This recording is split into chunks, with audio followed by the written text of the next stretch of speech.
Hello everyone. आज इस video में हम CSIR नेट एग्ज़ाम के प्रीवियस ईयर के कुछ क्वेश्चन सॉल्व करेंगे related to the topic sequence of functions. तो शुरू करते हैं इस क्वेश्चन के साथ। ये क्वेश्चन पार्ट बी का है, मतलब इसमें सिर्फ वन आंसर करेक्ट है। सो ये सीक्वेंस ऑफ फंक्शन हमें गिवन है इन दिस डोमेन और हमें बताना है कि ये sequence of function uniformly converge कर रही है या नहीं। तो सबसे पहले हम देख लेते हैं ये पॉइंट वाइज कन्वर्ज कर रही है या नहीं।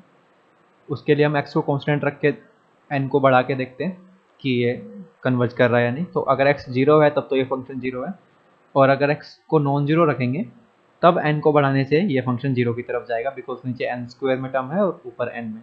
तो इसका मतलब पॉइंट वाइज तो ये 0 की तरफ जा रहा है। ओके, बट क्या अब यूनिफॉर्मली ये 0 की तरफ जा रहा है या नहीं, ये हम देखेंगे। तो उसके लिए हम निकालते हैं mn which is nothing but supremum of nx divide by 1 plus n square x square minus 0, क्योंकि 0 पे जा रहा था उसका mod. Now in this domain अब 0 पे 0 है और इन्फिनिटी पे अगर x जाएगा तो भी ये 0 की तरफ जाएगा, बिकॉज नीचे एक्स स्क्वायर में टर्म है। तो ये जब x इन्फिनिटी पे जाएगा तो भी ये 0 बनेगा। इसका मतलब 0 से इन्फिनिटी इसके बीच में कहीं पे सुप्रीमम मिल रहा है ना, इसके बीच में है कहीं पे सुप्रीमम।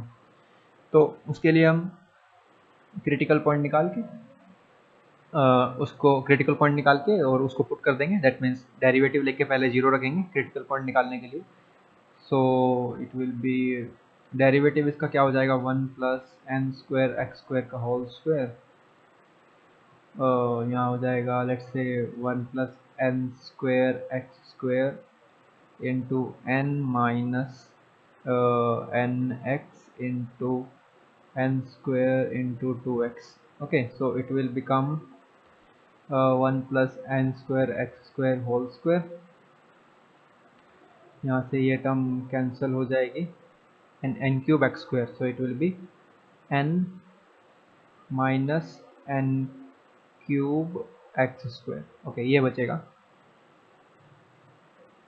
ठीक है, तो इसको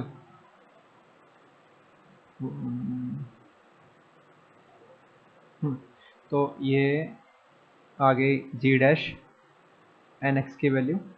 अब इसको 0 रख देंगे क्रिटिकल पॉइंट निकालने के लिए। वहाँ से हमारे पास आ जाएगा n minus n cube into x square is equal to 0। That means n common ले लेंगे तो 1 minus n square x square is equal to 0। तो वहाँ से आ जाएगा, वहाँ से क्या आ जाएगा, n square x square is equal to 1 and x is equal to plus minus 1/n। तो मोड लगाने के बाद तो माइनस 1/n और 1/n दोनों पे सेम ही वैल्यू मिलेगी, तो वही सुप्रीमम है होगा। ओके, तो 1/n पुट कर लेते हैं। जब 1/n पुट करेंगे तो n से n कैंसिल होकर ऊपर तो बन जाएगा 1, और नीचे 1/n स्क्वायर, एन स्क्वायर से एन स्क्वायर कैंसिल होकर नीचे बन जाएगा, यहाँ पे बन जाएगा 1। तो 1 डिवाइड बाई 1 प्लस 1 यानी सुप्रीमम आ जाएगा 1/2। सो क्या आ गया, mn इज 1/2 है ना, फॉर ऑल n आ रहा है ये। तो इसका मतलब mn कैसी सीक्वेंस बन गई, 1/2 1/2 1/2 ऐसी सीक्वेंस बन गई। तो और ये तो 0 पे जा नहीं रहा है ना, तो since this sequence is not going to 0, mn 0 पे नहीं जा रहा है, इसका मतलब ये यूनिफॉर्मली कन्वर्जेंट नहीं है। पॉइंट वाइज तो है बट यूनिफॉर्मली नहीं है। ठीक है, तो point wise but not uniformly. Okay, this is correct. So now let's move on to the next question. So the next question is this. इसमें भी देखो हमें एक सीक्वेंस ऑफ फंक्शन गिवन है, लेकिन वो थोड़ा सा पीस वाइज करके गिवन है ना। और फिर ये कह रहा है कि ये जो सीक्वेंस ऑफ फंक्शन है, क्या ये इसकी कोई कन्वर्जेंस सब सीक्वेंस मिलती है इस पर्टिकुलर सेट पे, है ना, पूरी रियल लाइन पे नहीं, इस पर्टिकुलर सेट पे 1/n वाले पे। देखो हर ऑप्शन में वो यही कह रहा है कि ई पर मिलती है या नहीं। ओके, तो हम क्या करते हैं ना, एक बार इस सीक्वेंस को किसी भी इस सेट के किसी एक पॉइंट के लिए निकाल लेते हैं, इस एफ एम को, है ना। फिर हम देखेंगे कि उसकी सब सीक्वेंस कैसी मिल रही है, कन्वर्जेंट है या नहीं, है ना। तो पहले हम एफ एम एक्स को इसके किसी एक पॉइंट पर कैलकुलेट करते हैं। ठीक है, और इसका कोई एक पॉइंट कैसा होगा, 1/n ले लेते हैं, चलो कोई इसका आर्बिट्रेरी पॉइंट। तो ये होगा 1/n बिलोंग्स टू ई ले लिया मान लो। अब हम निकालना चाहते हैं एफ एम एट 1/n। क्या हो जाएगा, ये हो जाएगा cos m/n when when 1/n when 1/n is greater than equals to 1/m। 0 हो जाएगा जब 1/m plus 10 is less than 1/n is less than 1/m, और 1/n हो जाएगा जब 1/n is less than 1/m plus 10। और देखो हमें करना क्या, इसको फिक्स करके फिर m को इंक्रीज करके देखना है कि ये सीक्वेंस कैसा बिहेव कर रही है, खुद कहाँ कन्वर्ज कर रही है, फिर हम देखेंगे ना कि इसकी सब सीक्वेंस कैसा करती है ना। तो इसको तो करना होगा फिक्स, और फिर m को इंक्रीज करके हमें देखना है। तो ये जो लिमिट्स हैं, ये जो कंडीशन है, ये हमें m में चाहिए है ना, तो हमारे लिए थोड़ा बेटर रहेगा। तो इनको m में निकाल लेते हैं, थोड़ा सा इनको मैनिपुलेट करके। ये हो जाएगा, देखो ये पहला वाला तो हो जाएगा n is less than equals to m, दोनों को उल्टा करूँगा तो, और फिर ये हो जाएगा m when m is greater than equals to n। ठीक है, पहला ही हो गया। ये कब होगा, जब cos m/n लेना है, जब ये होगा। ठीक है, जब m n से बड़ा होगा तब ये लेना है। ओके, और अब क्या होगा, 0 कब लेना है, जब अब इसको भी देखो उल्टा कर देंगे तो ये हो जाएगा m plus 10 is greater then n is greater then m। फिर m घटा देंगे सब में, क्योंकि हमें m चाहिए बीच में, तो m घटा देंगे तो हो जाएगा 10 greater than n minus m greater than 0। फिर क्या करेंगे, फिर n वहाँ से हटाना है तो माइनस n कर देते हैं हर जगह से। 10 minus n is greater then minus m is greater then minus n। अब माइनस हटा माइनस पूरे के में मल्टीप्लाई कर देंगे तो ये हो जाएगा n minus 10 is greater then m। Sorry, यहाँ पे साइन बदलेगा जब हम पूरे इनक्वालिटी में माइनस लगाएंगे तो is less then m is less then m। सो जब m इसके बीच में है n माइनस 10 m और n, यानी n से छोटा n माइनस 10 से बड़ा है, तो 0 लेना है। और 1/n कब लेना है, जब m इससे भी छोटा हो जाए, n माइनस 10 से भी छोटा हो जाए, ये हमें इससे मिल जाएगा। ठीक है, तो फाइनली ये बन गया हमारे पास जो fm 1/n है। Just wait a minute.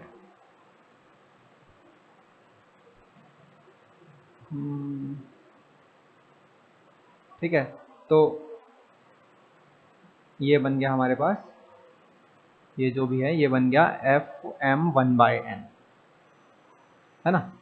तो इसमें हमें क्या करना है, देखना है कि अब देखो जब m n से बड़ा होगा, ठीक है, तब ये सीक्वेंस इस टाइप से है। अब n तो फिक्स है यहाँ पे, क्योंकि हम किसी एक पर्टिकुलर पॉइंट की अगर बात करें, और m को हम बढ़ाते चले जाएं तो ये कहीं कन्वर्ज नहीं करेगा, है ना, ऑसिलेट ही करता रहेगा। तो इसलिए ये जो खुद है सीक्वेंस है, ये कन्वर्ज नहीं करेगी किसी भी पॉइंट e के लिए, किसी भी e वाले पॉइंट e वाले किसी भी पॉइंट के लिए ये fm है जो ये कन्वर्ज नहीं कर रही सीक्वेंस। तो इसका क्या मतलब हुआ कि इसका मतलब ये ऑप्शन सही नहीं हो सकता कि इसकी हर एक सब सीक्वेंस कन्वर्ज करेगी, क्योंकि अगर हर एक सब सीक्वेंस कन्वर्ज करती है तो वो सीक्वेंस खुद कन्वर्जेंट होती है ना। तो क्योंकि वो खुद भी तो अपनी सब सीक्वेंस है ना, तो इसका मतलब हर एक सब सीक्वेंस कन्वर्ज नहीं कर सकती, क्योंकि वो सब सीक्वेंस खुद कन्वर्ज नहीं कर रहे हैं। ठीक है, इसको थोड़ा एक बार नीचे अच्छे से लिख लेते हैं। ये हो जाएगा fm of 1/n is equals to cos m/n when m greater than equals to n, 0 when n minus 10 less than m less than n, और 1/n when m less than n minus 10। Okay, तो एक option तो हो गया गलत।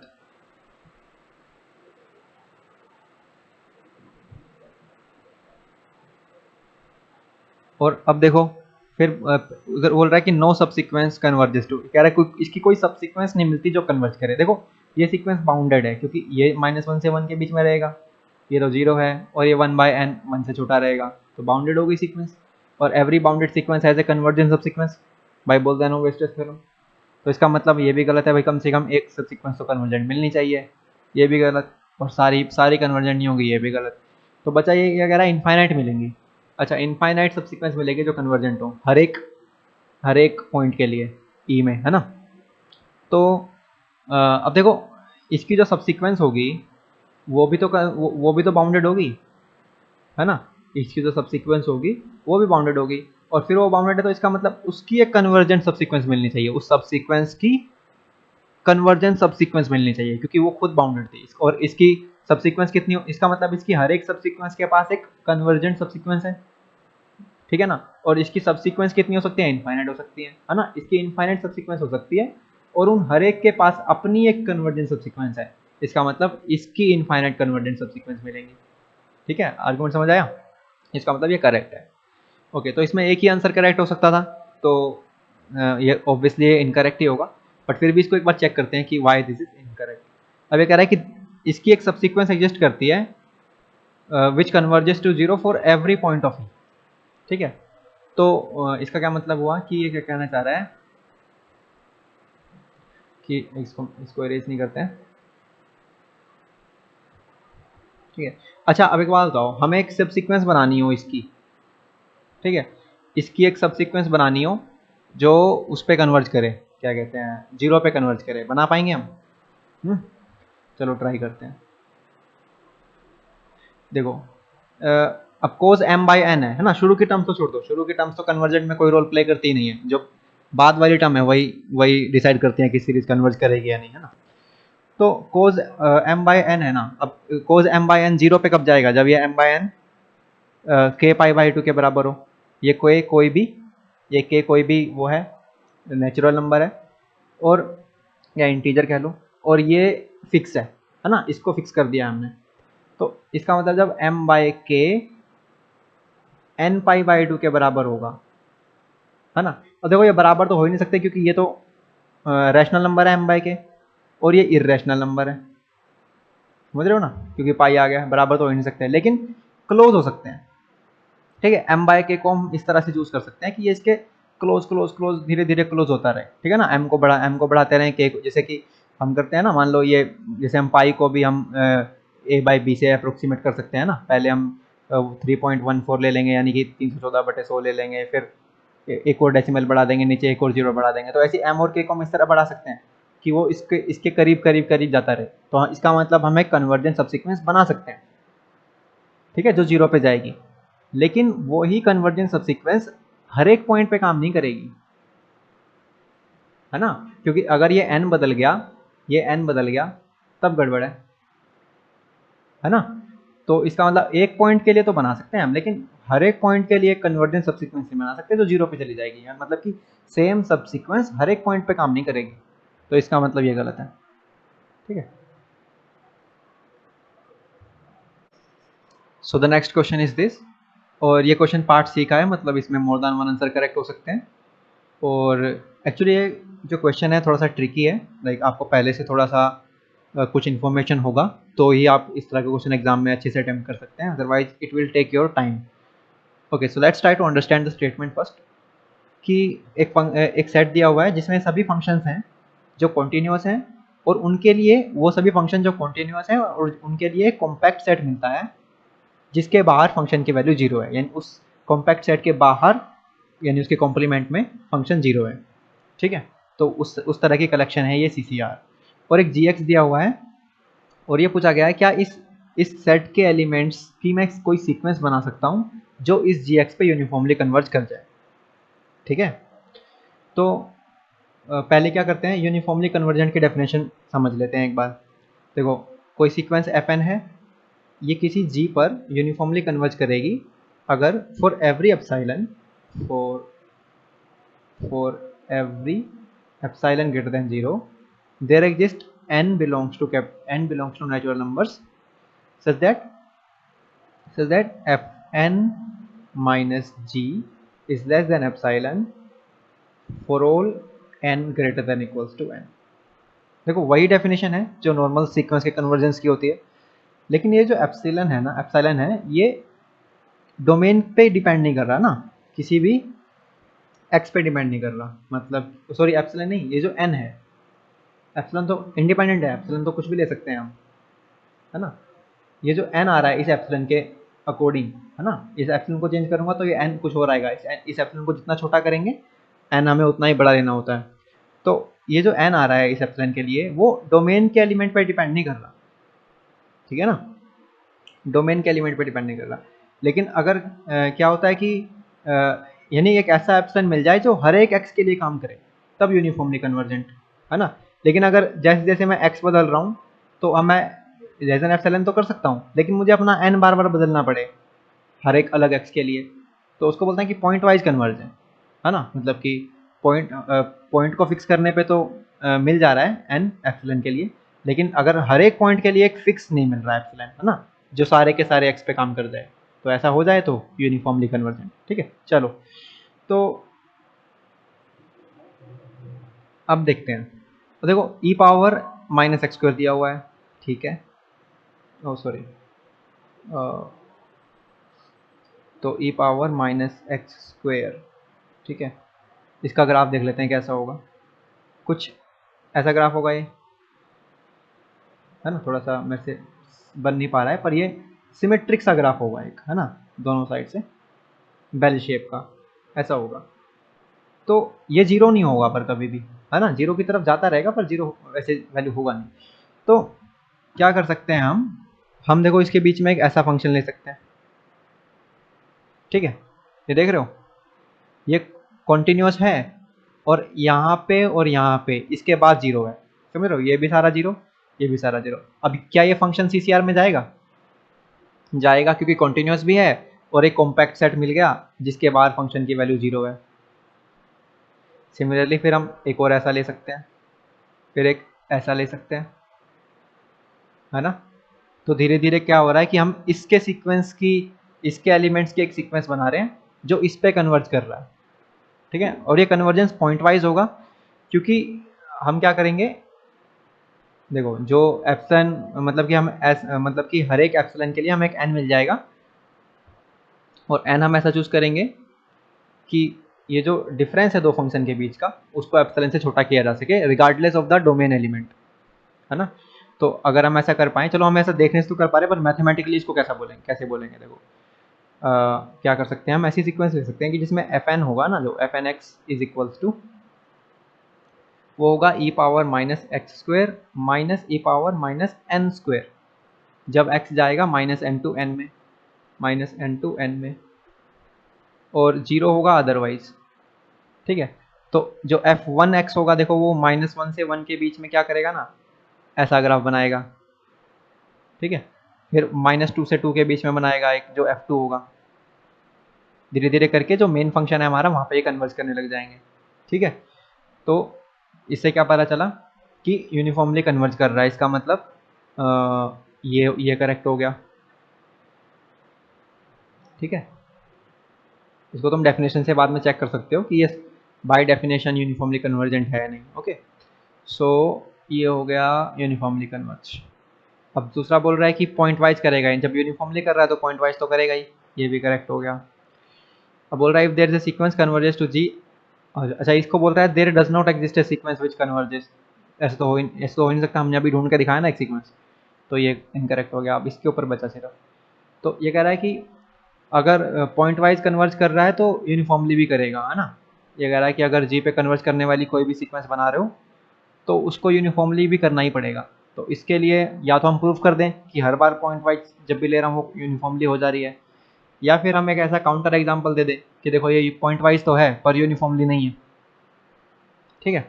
तो उसके लिए काउंटर एग्जाम्पल है ये, f n x is equals to e power minus x square divide by n into x plus n when x belongs to minus n to 0, और e power x minus x square divide by n into n minus x, ठीक है, n minus x, x minus n नहीं, when x belongs to 0 to n, ठीक है, और 0 otherwise,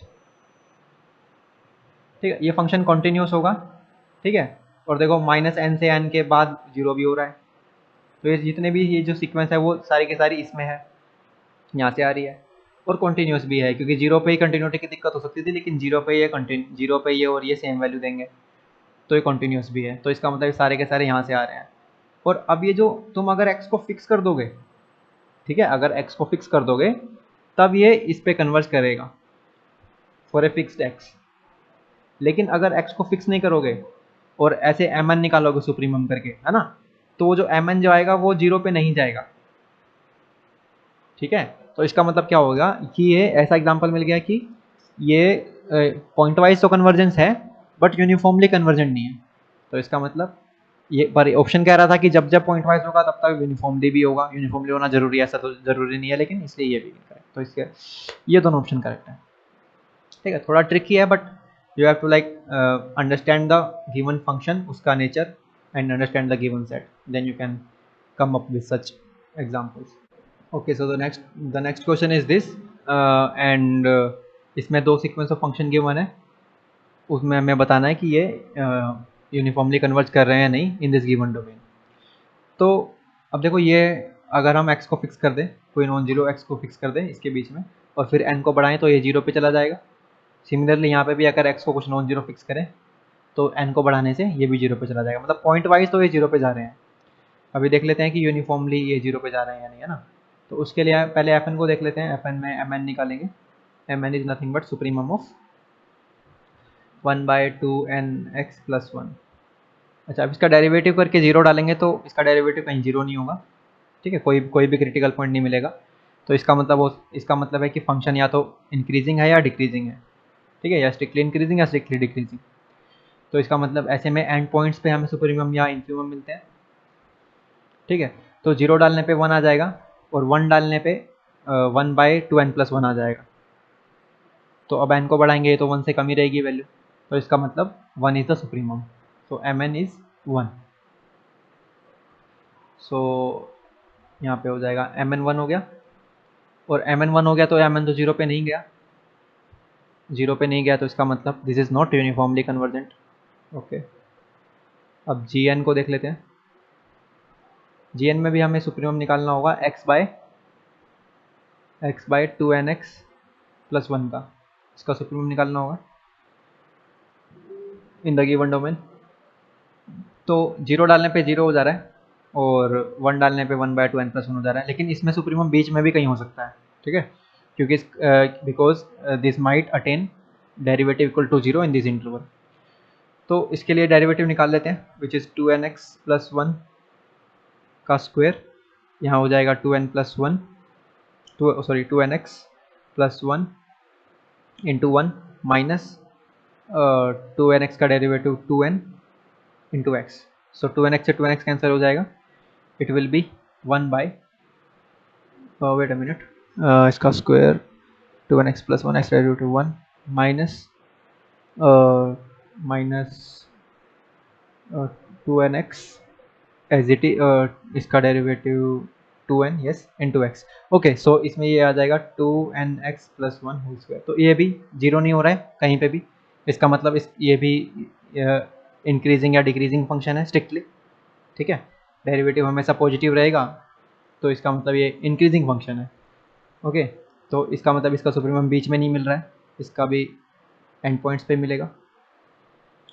तो ये हो जाएगा, अब देखो इंक्रीजिंग है तो 1 पे मिलेगा सुप्रीमम पे, है ना। तो 1 पे मिलेगा तो क्या हो गया mn 1/2n+1 ये हो गया।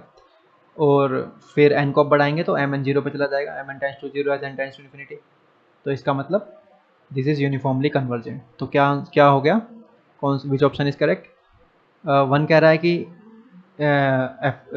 सेकंड कह रहा है gn इज यूनिफॉर्मली कन्वर्जेंट, मतलब ये ट्रू है और ये फॉल्स है। ठीक है, तो 2 is true, 1 is true is wrong, 1 is false is correct, ये हो गया सही। 1 इज फॉल्स, 2 इज ट्रू, ये भी सही हो गया। इसका मतलब option 2 and 3 are correct. So this is the next question और इसमें हमें एक सीक्वेंस ऑफ फंक्शन गिवन है। ये okay, this is nothing but fn, there is a small typo here. Okay, so suppose fn is a sequence of continuous real valued functions on this satisfying the following. अब ये जो sequence of function हमें given है ये दो condition satisfy करती है। एक तो ये डिक्रीजिंग है, that means f1 is greater then f2 is greater then f3 ऐसे करके डिक्रीजिंग है। और ये यूनिफॉर्मली कन्वर्ज करती है जीरो पे। ठीक है, this converges to zero uniformly. Now what will happen, it is asking about gn। Okay, तो अभी हम एक सीरीज डिफाइन करेंगे n equals to 1 to infinity fn x। Okay, अब ये जो fn है ये जीरो पे जा रहा है यूनिफॉर्मली अगर ये दोनों कंडीशन सेटिस्फाई कर रहा है, ये जो यहाँ पे दी गई है, then by Leibniz theorem we can say that this series is convergent. Okay. तो क्या होना चाहिए उसके लिए, पहले तो ये 0 पे यूनिफॉर्मली जाना चाहिए और ये क्या कहते हैं डिक्रीजिंग होना चाहिए, तब हम बोलते हैं this converges uniformly. Okay, not just convergent but uniformly convergent, this uniformly convergent. अब इसका यूज हमें करना है, ठीक है, इसका यूज करना है टू सोल्व द क्वेश्चन। कैसे करेंगे, हमें तो इसके बारे में पूछा है जीएन के बारे में, ठीक है। तो ये जो ये वाली सीक्वेंस हम ले लेते, ये वाली सीरीज हम ले लेते हैं, k equals to 1 to infinity कर दें अगर, तो इसका मतलब जीएन की लिमिट आ जाएगी, है ना। एन की जगह मैं इन्फिनिटी कर दूँ तो इसका मतलब limit n tends to g n ये आ जाएगा, है ना। तो ठीक है, इन्फिनिटी कर दिया और यहाँ पे कर दिया -1 पावर के एफ के और एक्स। अब देखो ये जो अंदर वाला इंटीग्रैंड है -1 पावर के जो भी है, -1 पावर के, सॉरी इसको थोड़ा सा, हाँ, तो ये हो गया -1 पावर के इंटू एफ के ऑफ एक्स। ये इसका जो मॉड्यूलस होगा वो लेस देन इक्वल्स टू होगा एफ के एक्स के, है ना, क्योंकि ये तो -1 है इसलिए। और ये वाला जो है ये इससे जो सीरीज बनी है वो कन्वर्ज कर रही है यूनिफॉर्मली, तो इसका मतलब इसको भी करना पड़ेगा by Weierstrass M test. Okay, so by using Weierstrass M test this has to converge uniformly, है ना, इसको यूनिफॉर्मली कन्वर्ज करना होगा और इसको यूनिफॉर्मली कन्वर्ज करना होगा, this is nothing but limit of g n, तो इसका मतलब जी एन को यूनिफॉर्मली कन्वर्ज करना होगा। Okay, so g n is uniformly convergent, ये सही हो गया, ठीक है। अब जो यूनिफॉर्मली कन्वर्जेंट जो सीक्वेंस होती है वो बाउंडेड तो होगी ही ना, क्योंकि सीक्वेंस अगर कन्वर्ज कर रही है तो वो उसका बाउंडेड होना जरूरी है, तो ये भी करेक्ट हो गया। और सीक्वेंस अगर every convergent sequence is Cauchy sequence, है ना, कोशी सीक्वेंस क्या कह रही है कि दो टर्म्स का डिफरेंस छोटा होता चला जाएगा, so that is no issue, क्योंकि कन्वर्जेंट है तो कोशी तो होगी ही, ये भी करेक्ट। अब कह रहा है g n note need not converge pointwise, ये तो गलत है क्योंकि हमने अभी प्रूफ किया कि जी एन कन्वर्ज कर रही है और ये कह रहा है नहीं करेगी, तो ये इनकरेक्ट। तो 1, 2 and 4 are the correct options, ठीक है। So this is it for this video and see you in the next part. Thank you very much.